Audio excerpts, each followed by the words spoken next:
그들이 나를 거역하였도다 라는 제목으로 오늘 우리 하나님 말씀 함께 나누기를 소망합니다. 구약성경 이사야 1장 2절에서 4절까지 말씀입니다. 구약성경 이사야 1장 2절에서 4절까지 말씀 제가 봉독합니다. 하늘이여 들으라, 땅이여 귀를 기울이라. 여호와께서 말씀하시기를 내가 자식을 양육하였거늘 그들이 나를 거역하였도다. 3절 소는 그 임자를 알고 나귀는 그 주인의 구유를 알건만은 이스라엘은 알지 못하고 나의 백성은 깨닫지 못하는도다 하셨도다. 4절 슬프다 범죄한 나라요 허물진 백성이요 행악의 종자요 행위가 부패한 자식이로다. 그들이 여호와를 버리며 이스라엘에 걸어가신 일을 만홀히 여겨 멀리하고 물러갔도다. 아멘. 어느덧 3월 첫째 주일입니다. 다음 주에는 데일라이트 세이빙 타임이라고 소위 말하는 썸머 타임이 이 북미에는 시작됩니다. 그리고 학교들마다 내일부터 마치 브레이크 봄방학이 또한 시작됩니다. 한국에서도 3월 달에는 많은 일들이 예고되어 있는 것 같습니다. 지난 12월부터 겨울 내내 이어져 온 대통령 탄핵에 대한 판결이 아마도 3월 안에 있을 것 같습니다. 어제 3.1절인데 일기가 고르지 않은 가운데도 대통령 탄핵 반대파 또 대통령 탄핵 찬성파들이 대규모 집회를 가졌다고 합니다.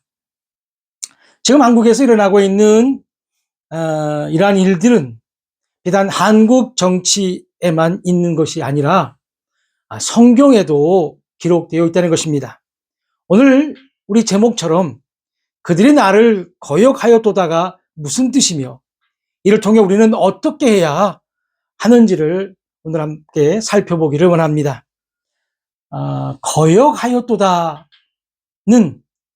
반항, 저항, 반역이라는 의미와 소위 말하는 쿠데타라는 뜻이 포함되어 있다고 합니다. 요즘 우리 사회에서 쿠데타는 결코 생소한 단어가 아니라는 것입니다.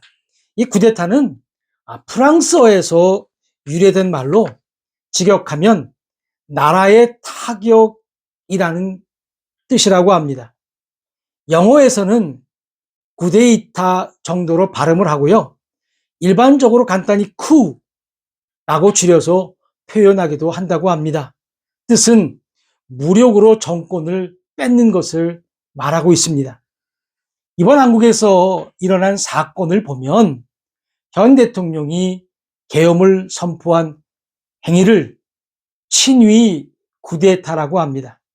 친위 쿠데타란 이미 권력을 쥐고 있는 측이 더 큰 권력을 얻거나 요구하기 위해 스스로 벌이는 쿠데타를 말하고 있습니다.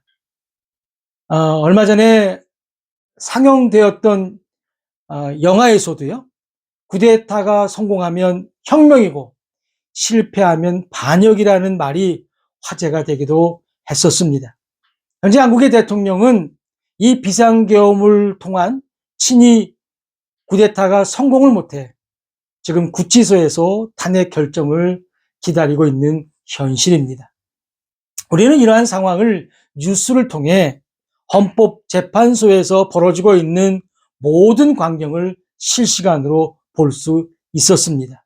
대통령 측 변호인단, 반대쪽은 국회 측 변호인단, 그리고 가운데 자리는 증인석이 있어 여러 명의 증인들이 증언을 하는 것을 보았습니다. 그리고 판결을 내리는 8명의 헌법재판관들. 원래는 9인이라고 하는데요. 한 명이 임명을 받지 못해 8명의 재판관들까지 우리는 소상히 볼 수 있었습니다.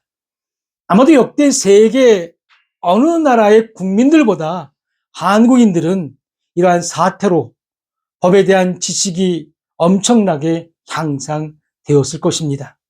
심지어 탄핵 인용은 재판관 6명의 찬성이 있을 때 인용된다는 것도 아마 지나가는 강아지도 다 알 정도입니다. 오늘 우리는 이러한 뉴스를 말하고 들으려고 이 시간에 모이지 않았습니다. 저는 말씀을 묵상하면서 하나님을 거역한 사건, 다시 말해 하나님께 반란을 일으킨 사건, 하나님께 쿠데타를 일으킨 사건을 봤습니다. 일반적으로 하나님께 반란을 일으킨 사건을 말하면 마귀나 사탄을 떠올릴 수 있겠으나 아닙니다. 바로 하나님께서 선별하신 하나님의 백성들이라는 사실입니다. 오늘 우리가 읽은 이 본문을 호쿠마 주석이라는 책에서는요, 바로 법정이라고 소개하고 있습니다. 그리고 증인석에는 증인들이 있고 죄인에 대한 기소문도 있다는 것입니다. 어쩌면 지금 한국 법정과 너무도 똑같은 모습입니다. 대재판관은 하나님이시고 피고는 이스라엘이며 증인들은 바로 하늘과 땅입니다. 2절에 대재판관이신 하나님께서는 증인들을 부르십니다. 바로 하늘과 땅 천지입니다. 그 증인들에게 들으라, 귀를 기울이라고 말씀하십니다. 왜 그랬을까요? 하나님 대재판관께서 말씀을 하시기 때문입니다. 이번 헌법재판소를 보면서 아직 대통령직에 있는 분도 재판관의 허락하에 발언을 하는 것을 우리는 볼 수 있었습니다.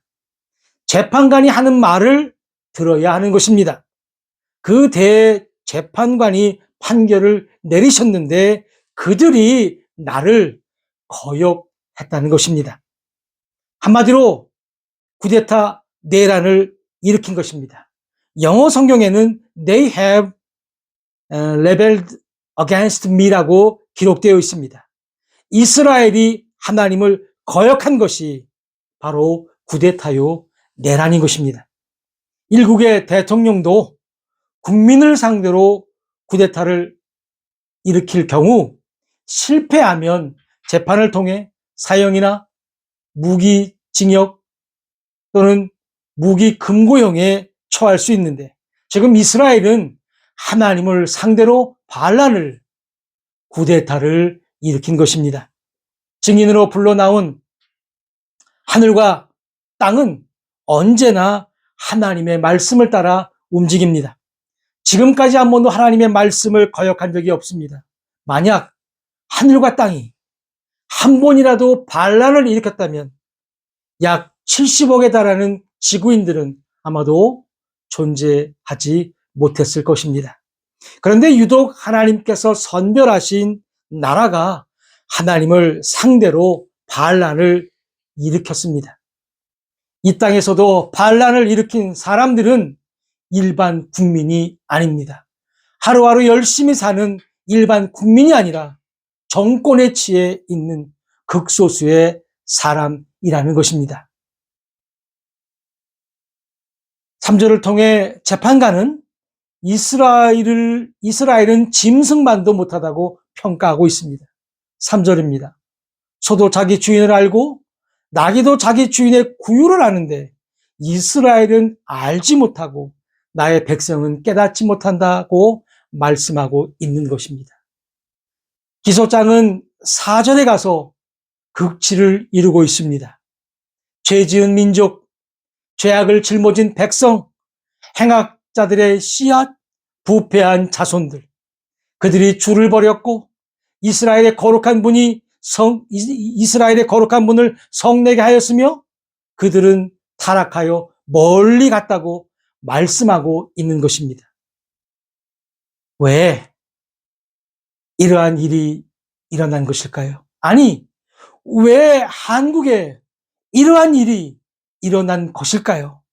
그것은 대통령이 국민의 소리에 귀 기울이지 않은 결과라는 것입니다.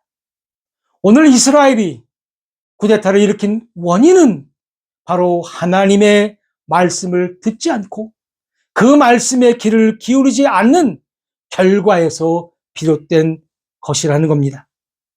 사랑하는 성도 여러분, 인간의 타락은 언제부터 시작되었을까요? 창세기 2장 16절과 17절 말씀 함께 보시겠습니다. 16절부터 제가 봉독합니다.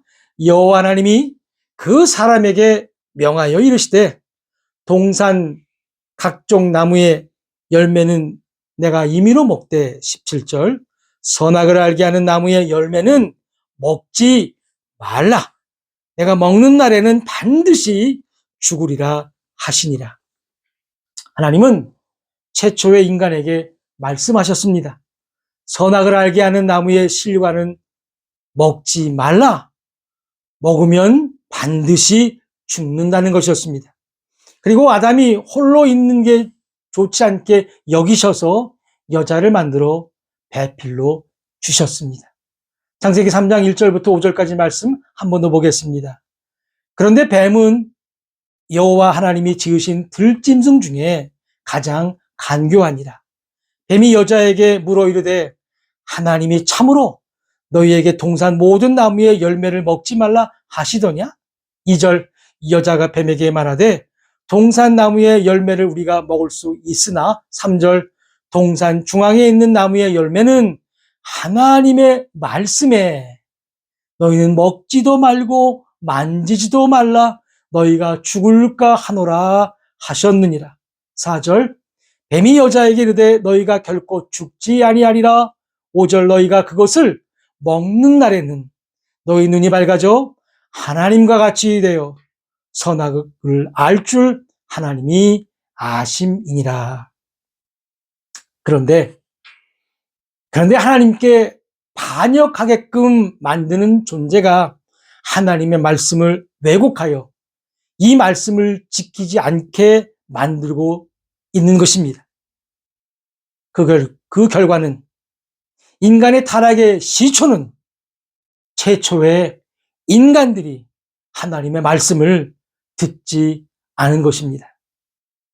거역함의 시발점은 바로 듣지 않는 것이었습니다. 국민의 소리를 듣지 않는 대통령이 친히 쿠데타를 일으켰듯이 하나님의 말씀을 듣지 않는 이스라엘은 비록 선민이었지만 그들은 반역자요, 반란군이요, 쿠데타의 원흉이 되었던 것이었습니다. 이렇게 하나님을 거역한 쿠데타의 이스라엘은 많은 시대를 지나 신약 시대로까지 내려오고 있었습니다.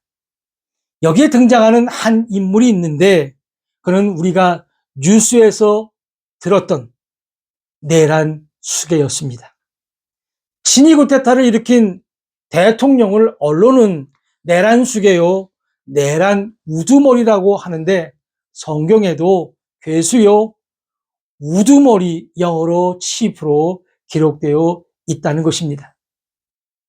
언론을 통해 많이 들어본 단어이죠. 수계는 우두머리입니다. 이 수계를 괴수라고도 하는데 바로 바울은 자신을 쿠데타를 일으킨 괴수요 우두머리라고 기록하고 있습니다.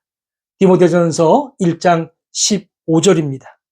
미쁘다 모든 사람이 받을 만한 이 말이요 그리스도 예수께서 죄인을 구원하시려고 세상에 임하셨다 하였도다.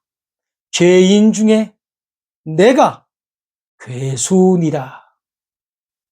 세상 법정에서도 내란 숙의 내단 우두머리는 사형이나 무기징역, 무기금고형에 처합니다. 바울은 이 사실을 아마도 우리만큼 알고 있었던 것 같습니다. 바로 내가 죄인 중에 괴수이고 죄인의 우두머리이고 죽으면 지옥에 갈 수밖에 없는 존재라는 것입니다. 우리는 이번 한국의 사태를 보면서 10차례나 헌법재판소 법정에서 변론하는 것을 봤습니다. 그런데 대통령 측의 변호사들은 너무도 약해 보였습니다.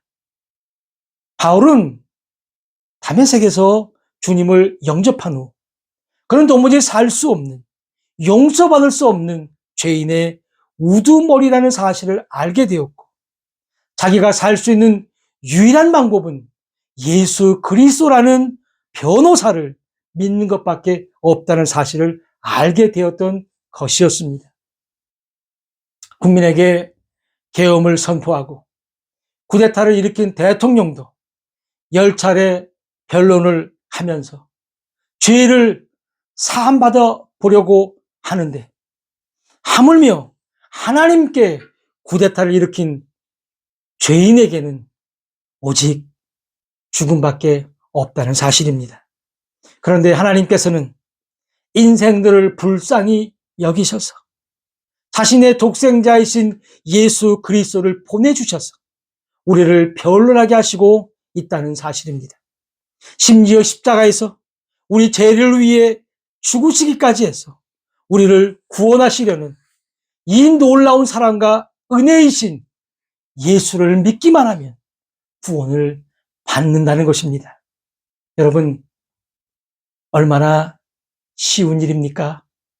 수십 명의 변호인들을 대동해도 할 수 없는 일인데, 오직 유일한 변호인인 예수 그리스도를 믿기만 하면 우리는 이 쿠데타를 일으킨 반역자에서 살아날 수 있다는 사실을 믿으시는 우리 모두가 되시기를 주님의 이름으로 축원합니다. 바울은 이러한 사실을 깨달은 것입니다. 자신이 죄인 중에 괴수라는 사실, 그래서 지옥에 반드시 갈 수밖에 없는 자인데 오직 유일무이한 변호인 예수 그리스도를 믿음으로 구원받는다는 이 놀라운 복된 사실을 그는 알게 되었고 믿게 되었다는 사실입니다. 사랑하는 성도 여러분, 교회는 사람을 살리는 곳이 되어야 합니다. 교회는 이런 아름다운 소식을 전파하는 곳이 되어야 합니다. 바울은 이러한 모든 사실을 깨닫고 그동안 자신이 쌓아올린 모든 것을 다 버렸다고 성경은 기록하고 있습니다. 빌립보서 3장 7절과 8절입니다. 그러나 무엇이든지 내게 유익하던 것을 내가 그리스도를 위하여 다 해로 여길 뿐더러, 8절, 또한 모든 것을 해로 여김은 내 주 그리스도 예수를 아는 지식이 가장 고상하기 때문이라. 내가 그를 위하여 모든 것을 잃어버리고 배설물로 여김은 그리스도를 얻고, 그리고 그는 주님의 말씀을 따라 복음 전도자가 되었던 것입니다.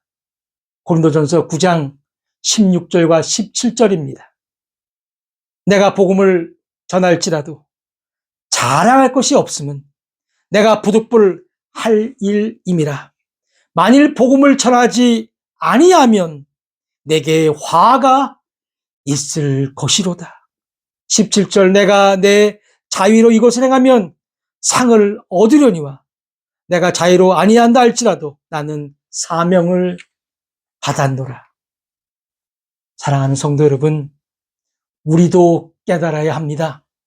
하나님의 말씀을 듣지 않거나 귀를 기울이지 않으면 우리도 언제나 반란을, 쿠데타를 일으킬 수 있는 죄인 중에 괴수라는 사실입니다. 우리가 너무도 잘 아는 로마서 10장 17절입니다. 그러므로 믿음은 들음에서 나며 들음은 그리스도의 말씀으로 말미암았느니라. 전에도 말씀드렸듯이 그리스도의 말씀이 아니라 하나님의 말씀입니다. 여기서 듣는다는 것은 가만히 앉거나 서서 듣는다는 의미가 아닙니다. 아이에게 엄마 아빠 말씀 잘 들어라, 학교에서 선생님 말씀 잘 들어라가 그냥 듣는 것만을 의미하지 않습니다. 그 말씀을 따라 행동해라, 그 말씀을 따라 실천하라는 것입니다.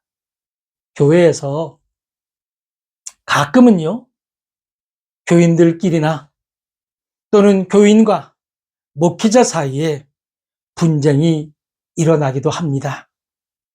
왜 그럴까요? 왜 그럴까요?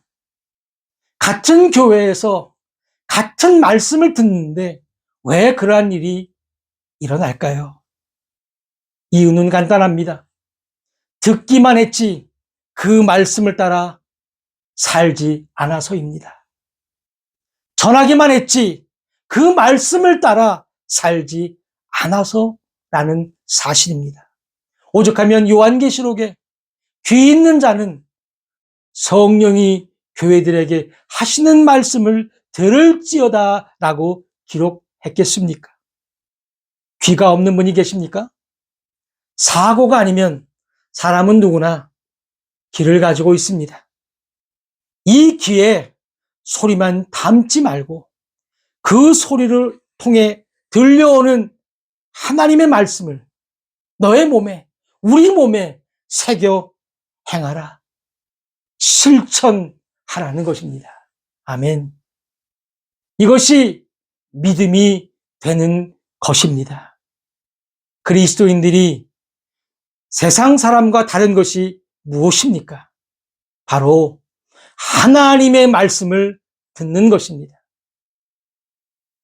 그 하나님의 말씀을 통해 내가 죄인임을 알게 되었고 내가 살 수 있는 유일한 방법은 바로 예수 그리스도라는 변호인을 믿는 것입니다. 여기서 믿는다는 것은 바로 하나님 말씀을 듣는 것인데 그저 가만히 귀로만 듣는 것이 아니라 그 들은 말씀대로 바울처럼 몸부림치면서 살아야 하는 것을 말하는 것이라는 사실입니다. 사랑하는 성도 여러분, 오늘 우리는 거역함에 대해서 말씀을 나누었습니다. 바로 하나님께 반역한 자가, 하나님을 거역한 자가 나라는 사실을 알게 되었고 나에게는 오직 유일한 변호인인 예수 그리스도가 있다는 사실 또한 알게 되었습니다. 그 예수 그리스도를 믿는 것이 내가 사는 유일한 길이라는 사실 또한 알게 되었습니다. 여기서 믿는다는 것은 바로 하나님의 말씀인데 그 말씀을 들은 대로 우리가 살아야 한다는 것도 알게 되었습니다. 우리가 이러한 사실을 깨닫고 다시 믿게 될 때 교회는 더욱 강건하게 세워 나갈 것입니다. 유일무이한 변호인 예수 그리스도를 믿음으로써 나 같은 죄인을 살려주신 하나님 은혜에 감사하며 주신 말씀대로 믿고 살아가려고 몸부림치며 매달리는 우리 모두가 다 되시기를 주님의 이름으로 축원합니다. 다 같이 기도하시겠습니다.